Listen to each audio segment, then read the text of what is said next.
This video isn't about funky scales or licks or anything like that. What really makes something sound a little bit more funky is the space that you leave between your lines, also the syncopation of your lines, making your lines kind of bounce a little bit, and then also repeating phrases. All right? So what I mean by space is when you do something, let some time go by. A lot of times in funk music, it's not how much you play, it's often how little you play and how everything interlocks with one another. So if you're supposed to be taking a funk solo, make sure to leave some space in between things. What you saw me do in the beginning was something like a standard blues rock lick like this.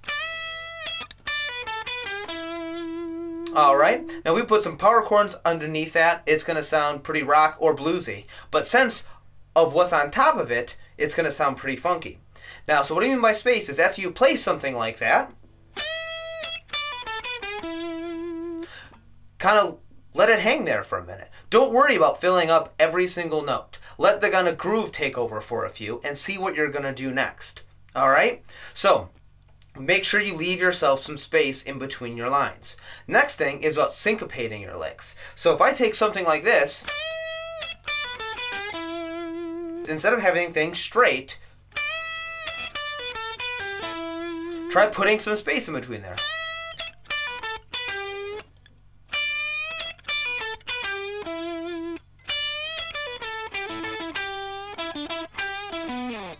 Alright, now there I kind of did embellish on the line a little bit more. So even if it's only a small amount of space, still put something in between anything. To kind of get used to this, take some of your licks that you already know. Something like...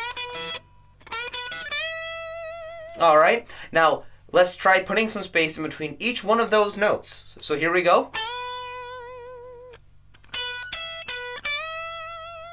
So there I syncopated after the first note. Kind of let that first note, gave it a little bit of space after that first note, and then started having the rest of the line take over. If I do that again, only this time after the second note, there we go. Do it after the third note now.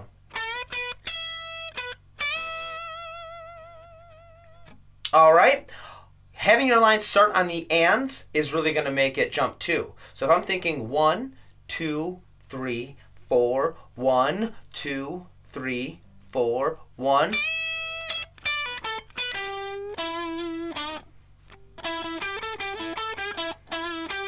So the timing of your licks is just as important as anything else. Now, phrase development is a whole nother topic, but basically a good rule of thumb for funk stuff is to actually have your lines repeat a little bit more than you would almost in anything else. Maybe blues you might want to do it a little bit more, but don't worry about repeating a line. But the biggest thing is that when you repeat it again, make sure you have different timing or you accent different notes. Okay? So it's more about kind of space and time concepts more so than scales or licks to be a good funk soloist.